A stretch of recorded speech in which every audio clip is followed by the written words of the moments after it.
eh, selalu konsisten di dalam menyampaikan informasi kepada masyarakat yang menyangkut tentang akhir zaman, ya. Dan ini tentu tidak mudah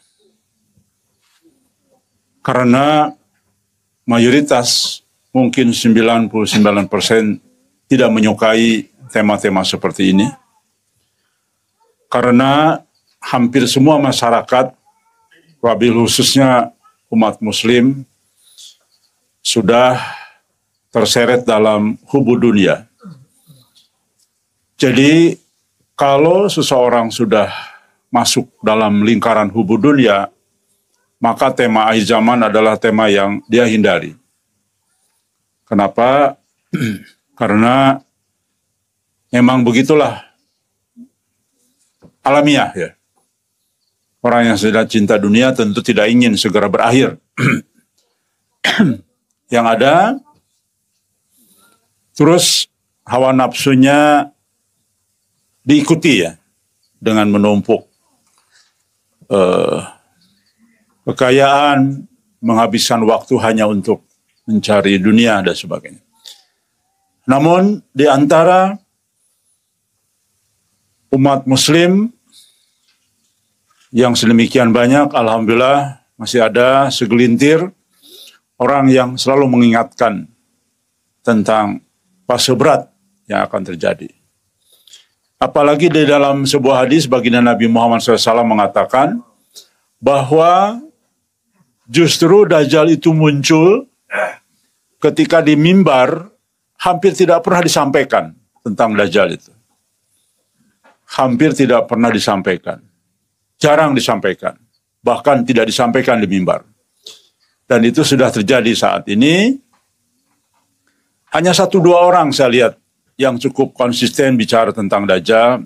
Yang kita tahu adalah salah satunya Syekh Imran Hussein. Itu pun pengaruhnya tidak begitu luas, hanya penggemar akhir zaman saja. Coba lihat di channel-channelnya Syekh Imran Hussein.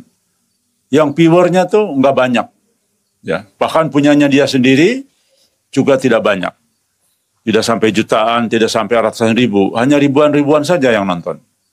Jadi itulah satu contoh bagaimana beratnya dakwah akhir zaman. Dan ini memang sudah dipersiapkan oleh Allah Subhanahu wa Ta'ala, oleh Dajjal dan iblis tentu. Supaya manusia lalai. Jadi pada saat bersamaan dengan Dajjal nanti yang benar-benar Dajjalnya, bukan pengikut Dajjalnya, bukan kaki tangannya, manusia dalam keadaan lalai. Puncak lalai, ya. Memang sudah dipersiapkan. Makanya, rekan sekalian, apa bedanya beban berat antara Dajjal dan Al-Mahdi? Dajjal itu pengikutnya sudah dipersiapkan. Ya, sistemnya sudah dipersiapkan. Keadaannya sudah dipersiapkan. Tapi kalau Al-Mahdi dari zero. Contoh, sekarang ini, kalau kita lihat dari definisi pengikut Dajjal, maka hampir semua pengikut Dajjal sekarang ini. Ahlul bid'ah, orang yang gampang mengkafirkan orang lain, gampang ya, tanpa ada satu hujah yang kuat. Oh, keras dengan orang lain tanpa dasar yang kuat dan sebagainya. Asal bicara itu. Bermain di sosmed, caci maki orang lain tanpa dasar, itu termasuk Khawarij juga itu. Ya. Bukan kelompok, tetapi pemikiran Khawarij, lebih kepada pemikiran. Ya. Kemudian banyak sekali sekarang itu ahli syirik, banyak sekali. Yang ke kuburan, yang kemana, yang segala macam. Jadi sebetulnya pengikut Dajjal sudah banyak, tinggal muncul yang Dajjalnya, kemudian mereka merapat semua. Karena Dajjal, definisi apa yang disampaikan oleh Dajjal nanti sesuai dengan para pengikutnya tadi. Sementara Al-Mahdi muncul, bayangkan ya, manusia dalam keadaan terseret fitnah dunia. Berat kan? Hampir sedikit yang benar-benar sesuai dengan apa yang Nabi harapkan. Sedikit sekali. Ya. Tapi oknumnya justru bertolak belakang dengan beban tadi. Dajjal muncul dengan pemikiran, kepandaian, ilmu yang mumpuni. Jadi Dajjal lahir itu orang yang hebat, bicaranya bagus, alim, berwibawa. Tahu dari mana ya? Tahu dari gambaran teman-teman yang memimpikan Dajjal. Juga demikian dari mimpi Muhammad Qasim juga. Kan gagah berwibawa itu ya, Dajjal itu. Sementara kita tahu Al-Mahdi saat ini orang yang relatif kalau untuk ukuran para pejuang di bawah rata-rata. Ukuran pejuang ya. Bukan ukuran manusia. Ukuran manusia sih mungkin banyak bagusnya Muhammad Qasim dibandingkan dengan yang lain. Mungkin bagusnya santun, jujur. Tapi jika untuk pejuang, mohon maaf, jauh dari kata pejuang. Bumi ke langit, saya sudah bilang, saya jamin omongan saya 1000% benar. Bumi ke langit, tahu dari mana? Kan saya gaul 6 bulan. Kalau ukuran pejuang ya, apalagi ukuran Imam Mahdi. Waduh, tidak mungkin, mustahil. Muhammad Qasim jadi Imam Mahdi, mustahil. Mustahil, percaya sama saya. 1000% mustahil Muhammad Qasim jadi Imam Mahdi. Coba bayangkan. Dajjal sudah dipersiapkan pengikutnya. Sudah banyak nih sekarang. Kalau lihat definisi para pengikut Dajjal ya. Baik dari hadis maupun dari kitab para ulama. Dan Dajjal muncul dengan pribadi yang luar biasa. Makanya wajar Nabi mengatakan Dajjal akan memurtadkan banyak orang. Masuk akal bener. Masya Allah bener ya. Baru terpikir sekarang.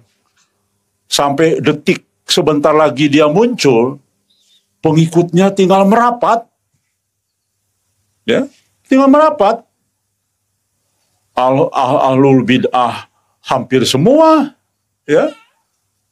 Kemudian ahlul syirik hampir semua umat Islam, ya. Ya, soal foto aja hampir semua. Ya itu aja hal kecil lah. Para tokoh agama juga banyak dipertuhankan. Para santri yang kita harapkan, orang-orang yang dididik, kita harapkan untuk menghadapi Dajjal. Mana jadi para pengikutnya? Dipersiapkan, coba bayangkan ya. Ya gimana para santri menyium-nyium tangan kiainya seperti dipertuhankan kiainya. Dan itu dilarang kan, ruku itu hak Allah. Sekarang nih, cium tangan semua ruku kan. Nah jadi tokoh agama yang diharapkan justru nanti jadi pembela Dajjal yang kuat. Coba bayangkan. Paham ya?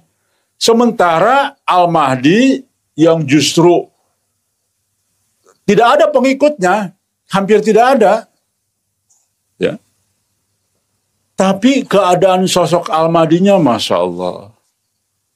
Minusnya minus 10 kali. Kalau nilai rapot tuh apa ya? Kalau ukuran standar aktivis ya pejuang ya. Bukan lagi 6 rapotnya. Merahnya merah minus ke 10 ke bawah coba. Kita sudah sama-sama tahu lah, terbuka sekali. Mustahil Muhammad Qasim kalau lihat ukuran bagaimana Imam Mahdi nanti berkuasa di dunia, kan tidak mungkin. Mustahil, makanya banyak yang tidak percaya. Oke ya, tidak percaya. Saya pernah beberapa kali diskusi dengan orang-orang yang cukup dikenal. Ternyata satu kok. Saya ragulah dengan Qasim.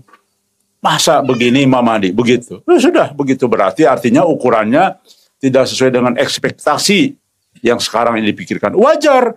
Kenapa? Karena di dalam pemikiran umat Islam, sesuai hadis-hadis, Imam Mahdi itu kan jadi imamnya umat Islam. Jadi walinya para wali. Kemudian gagah perkasa menguasai dunia. Masa Qasim begini? kayak perempuan begitu. Kan ada juga, ada yang ngomong ke saya, masa kayak perempuan begitu? Kang Diki itu konsultan politik loh. Bisa menganalisa Kang Diki itu dibayar mahal karena kecerdasannya begitu. Banyak yang komentar ke saya. Ini kok masalah Qasim kayak bencong begitu, masa jadi Imam Mahdi? Coba. Ada yang begitu. Berat kan? Bayangkan. Makanya ditambah lagi yang sekarang bercokol 4 tahun nih, 4 tahun, kurang lebih 3 tahun. Orang-orang di sekolah Dajjal semua lagi, coba bayangkan. Bagaimana kita beratnya memperjuangkan ini. Ya kan? Terpikir nggak? Coba.